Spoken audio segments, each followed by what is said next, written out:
Hello guys, welcome to my YouTube channel Quick Learn 0.7. I hope you all are doing well and सब exams की तैयारी बहुत अच्छे से कर रहे होंगे, सबकी पढ़ाई बहुत अच्छे से हो रही होंगी।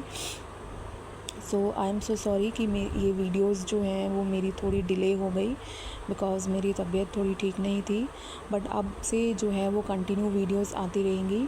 सो आज हम नया टॉपिक करेंगे which is so most important I would say, that is the different types of curves, जो कि हम इकोनॉमिक्स में पढ़ते हैं, different types of curve. And मेरी सिर्फ एक यही रिक्वेस्ट है कि कोशिश भी यही है कि आपको एक ही वीडियोस में ज़्यादा से ज़्यादा कंटेंट मिले और बहुत इजी एंड सिंपल वे में मिले।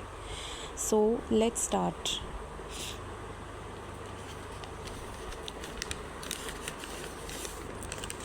सो फर्स्ट कर्व हम पढ़ेंगे दैट इज़ फ्लिप्स कर्व के बारे में पढ़ेंगे। फ्लिप्स कर्व तो आपने मतलब नाम सुना ही होगा एंड ये बहुत इम्पॉर्टेंट भी है। सो फ्लिप्स कर्व जो है वो आपका 1861 से 1957 में आया था एंड AW फ्लिप्स जो थे इसको इन्होंने ही इसके बारे में मतलब कि इस्टेब्लिश किया था, इसके बारे में डिस्क्राइब किया था। सो जो फ्लिप्स कर्व है वो क्या बताता है? Phillips curve state that inflation और अनएम्प्लॉयमेंट के रिलेशनशिप को शो करता है। सो फ्लिप्स कर्व क्या शो करता है? इन्फ्लेशन एंड अनएम्प्लॉयमेंट के रिलेशनशिप को शो करते हैं, ठीक है। और ये जो रिलेशनशिप होता है इनका इन्वर्स रिलेशनशिप होता है, दैट मीन्स नेगेटिव रिलेशन है। मतलब अगर कोई चीज़ एक बढ़ रही है, अगर इन्फ्लेशन बढ़ रहा है तो अनएम्प्लॉयमेंट कम हो जाएगी, अगर अनएम्प्लॉयमेंट बढ़ रहा है तो इन्फ्लेशन कम हो जाएगी, मतलब इन्वर्स रिलेशनशिप है, जैसे आपने लॉ ऑफ डिमांड में भी पढ़ा होगा। सो जितनी ज़्यादा इन्फ्लेशन होगी उतना ही कम जो है वो अनएम्प्लॉयमेंट होगी, जितना कम इन्फ्लेशन होगा उतना ज़्यादा ही जो है वो अनएम्प्लॉयमेंट होगा। और ये वाला जो फ्लिप्स कर्व जो है वो क्या होता है? इट इज़ काइंड ऑफ आप इसको बोल सकते हैं रेक्टेंगुलर हाइपरबोला भी इसको कह सकते हैं, ठीक है। एंड डाउनवर्ड स्लोपिंग भी हो सकता है ये। एंड ये वाला जो फ्लिप्स कर्व है ये शॉर्ट रन फ्लिप्स कर्व है, ठीक है। So this is a short run. So ठीक है, ये क्या है? एक तरह का शॉर्ट रन फ्लिप्स कर्व है। सो एज़ यू नो, आप जैसे देख ही रहे हैं कि जैसे जैसे इन्फ्लेशन बढ़ता जाएगा आपकी लेवल ऑफ एम्प्लॉयमेंट कम होता जाएगा, और जैसे एम्प्लॉयमेंट कम हो रहा है तो मतलब ये वाइसा वर्सा की सिचुएशन है। सो एग्ज़ाम में सिर्फ आपसे यही पूछा जाएगा कि फ्लिप्स कर्व का रिलेशन क्या बताता है, किसके बारे में बताता है। सो फ्लिप्स कर्व जो है इन्फ्लेशन और अनएम्प्लॉयमेंट के बारे में बताता है, नेगेटिव रिलेशन है। और आपसे कर्व पूछा जाता है कि फ्लिप्स कर्व का जो शॉर्ट रन में किस तरह का कर्व होता है, मतलब दैट इज़ अ रेक्टेंगुलर या फिर डाउनवर्ड स्लोपिंग होता है। अब इसकी कुछ अजम्पशंस भी हैं कि ये वाला जो फ्लिप्स कर्व हमने पढ़ा था ये शॉर्ट रन का है। सो फ्लिप्स कर्व जो होता है basically they are static nature, मतलब कि स्टैटिक होता है, डाउनवर्ड स्लोपिंग होता है, रेक्टेंगुलर हाइपरबोला होता है, ठीक है। एंड नॉन लीनियर रिलेशनशिप होता है, ठीक है। जो रिलेशनशिप है वो लीनियर नहीं है, मतलब सेम नहीं है, वाइसा वर्सा है। And the price expectation they are also to be a static होती है, कोई लूप नहीं होती है। Perfect competition, so perfect competition आपने ये पढ़ा था जिसमें प्रोडक्ट्स होमोजीनियस होते हैं। फर्दर्स हम उसकी भी डिटेल में पढ़ेंगे कि मार्केट, डिफरेंट मार्केट्स के बारे में। सो आपको सिर्फ इतना पता होना चाहिए कि परफेक्ट कॉम्पिटिशन्स का कोई लूप नहीं है, प्राइस जो है वो स्टैटिक है, नॉन लीनियर है, rectangular hyperbola, downward sloping and then static in nature. So इसी में से ही आपके MCQ क्वेश्चंस जो है वो बन जाते हैं। उसके बाद है लॉन्ग रन फ्लिप्स कर्व। अब पेपर में क्वेश्चन ऐसे पूछा जाता है कि लॉन्ग रन फ्लिप्स कर्व जो होता है वो कर्व जो होता है उसकी शेप कैसी होती है। सो आप ये बोल सकते हैं कि लॉन्ग रन फ्लिप्स कर्व जो होता है वर्टिकल होता है एंड शॉर्ट रन जो होता है downward and then rectangular hyperbola होता है। जो लॉन्ग रन फ्लिप्स कर्व ये वर्टिकल होता है, ये किस पर बेस्ड होता है? नेचुरल रेट ऑफ अनएम्प्लॉयमेंट पर बेस्ड होता है, ठीक है। एंड इसमें ट्रेड ऑफ जो होता है फिक्स्ड होता है, एग्जिस्ट करता है। एक्स पे जो है x axis and y axis पे हमने जैसे पढ़ा था, एक्स पे अनएम्प्लॉयमेंट है, वाई पे आपका इन्फ्लेशन है। बट जो वाई पे जो है, एक्स पे जो है ये परपेंडिकुलर होता है लॉन्ग रन जो होता है, और वाई पे जो है ये पैरेलल होता है एंड एक्स एक्सिस पे परपेंडिकुलर होता है। जो शॉर्ट रन फ्लिप्स कर्व होता है वो राइट को शिफ्ट कर रहा है, एज यू नो कि वो डाउनवर्ड स्लोपिंग है, सो लेफ़्ट से राइट को शिफ्ट कर रहा है, और ये जो है वर्टिकल में है, ठीक है। सो ये एक बेसिक डिफरेंस है। सो आई होप आपको ये अच्छे से क्लियर हो गया होगा कि फ्लिप्स कर्व क्या होता है, फ्लिप्स कर्व की असम्पशंस क्या है, शॉर्ट रन और लॉन्ग रन फ्लिप्स कर्व जो है वो कैसे होते हैं, और बेसिक जो डिफरेंस हैं वो क्या होता है। सो ये आपको क्लियर होगा। उसके बाद है नेक्स्ट कर्व है। नेक्स्ट कर्व हम पढ़ेंगे दैट इज़ लेफ़र कर्व। लेफ़र कर्व के बारे में पढ़ेंगे। सो जो लेफ़र कर्व होता है वो 1974 में ये डेवलप हुआ था, which is a show the relationship between the tax rate and tax revenue. So ये क्या शो करता है, ये शो करता है टैक्स रेट को और टैक्स रेवेन्यू के रिलेशनशिप को शो करता है, ठीक है। उसके बाद है ये show tax rate and tax, ये बेसिक इसका यह इम्पॉर्टेंट पॉइंट है। यही क्वेश्चन पूछा जाता है कि ऐसा कौन सा कर्व है जो टैक्स रेट और टैक्स रेवेन्यू के रिलेशनशिप को शो करता है, वो that is a Laffer curve है। और it helps to understand that policy maker policy बनाने में, ठीक है, और उस टैक्सेशन और इकोनॉमिकली जो ग्रोथ होनी चाहिए उसके बीच का बैलेंस क्रिएट करने के लिए जो है लेफ़र कर्व हेल्प करता है।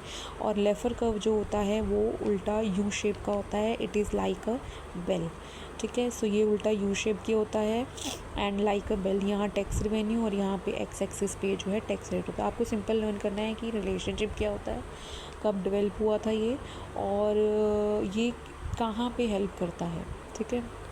नेक्स्ट है आपका एंजल कर्व। एंजल कर्व क्या बताता है, एंजल कर्व क्या रिलेशनशिप शो करता है, इनकम का और क्वांटिटी डिमांड का, इनकम का और क्वांटिटी डिमांड का।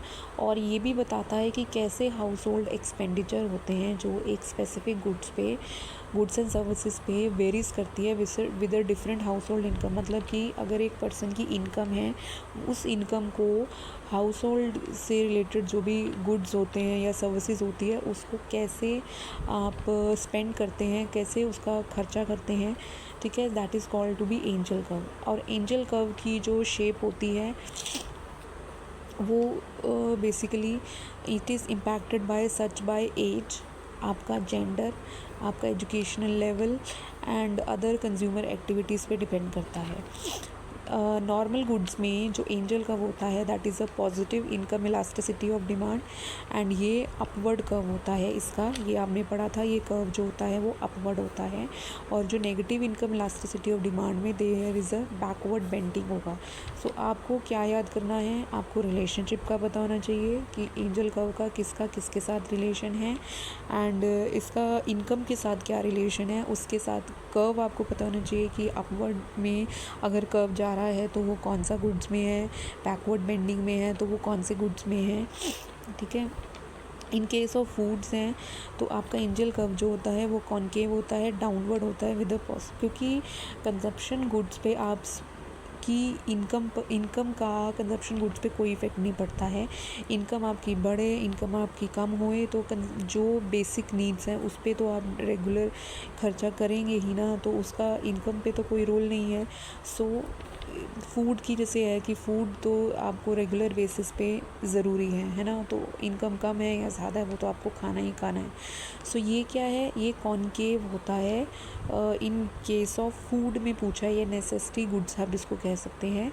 अगर आपका पॉजिटिव वे में पूछा है, पॉजिटिव गुड्स में या नॉर्मल गुड्स में पूछा है तो वो अपवर्ड में है, और अगर आपका इन्फीरियर गुड्स में है तो वो बैकवर्ड बेंडिंग्स होता है, ठीक है। सो आपको 3 कर्व्स हो चुके हैं, the first is Phillips curve, second is Laffer and third is a Engel curve. अब next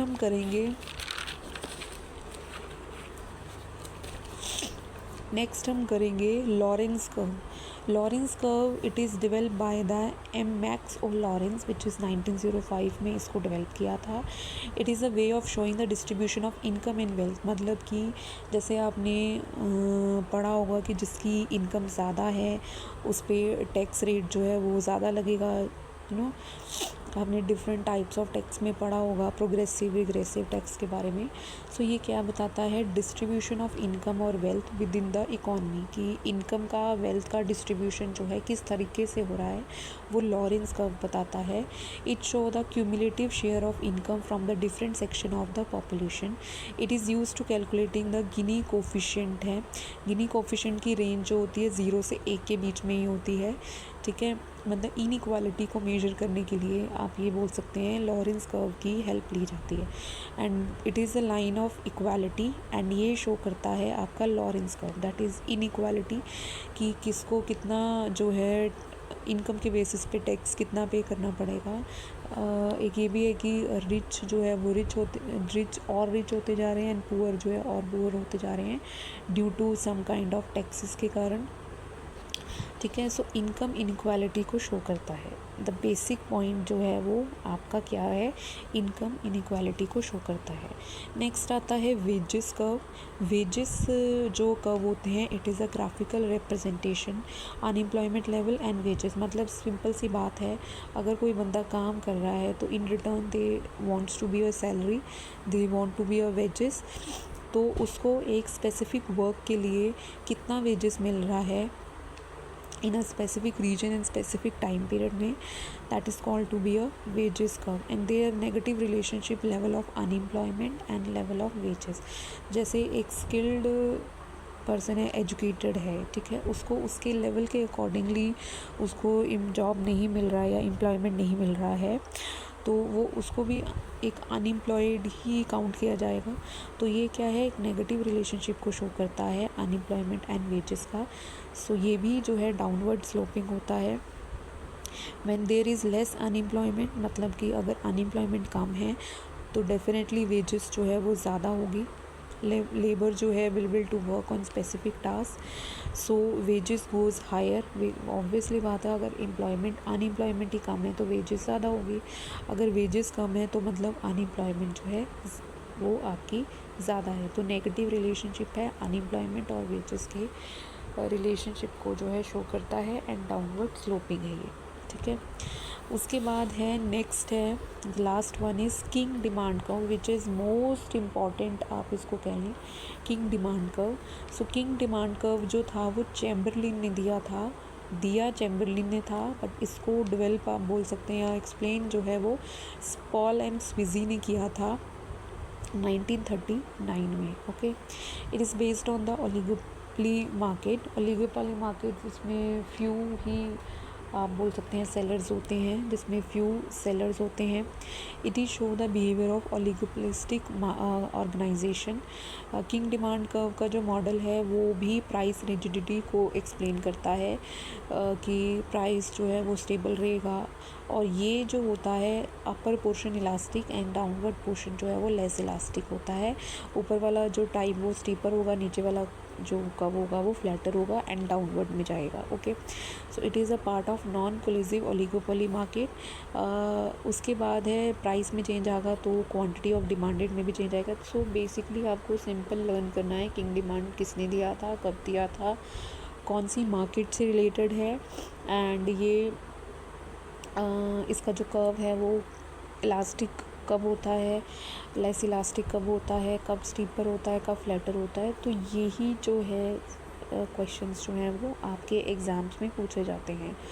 so this is the most important topic है आई थिंक, एंड ये आपके लिए बहुत हेल्पफुल होगा। So I hope you like this videos. Please if you want to more videos related to different types of topics में, so please आप मुझे comment section में कमेंट करें। प्लीज़ आप कमेंट करेंगे तो मुझे भी मोटिवेशन मिलेगा। And please like share and subscribe my YouTube channel which is quick learn 0.7। Thank you so much.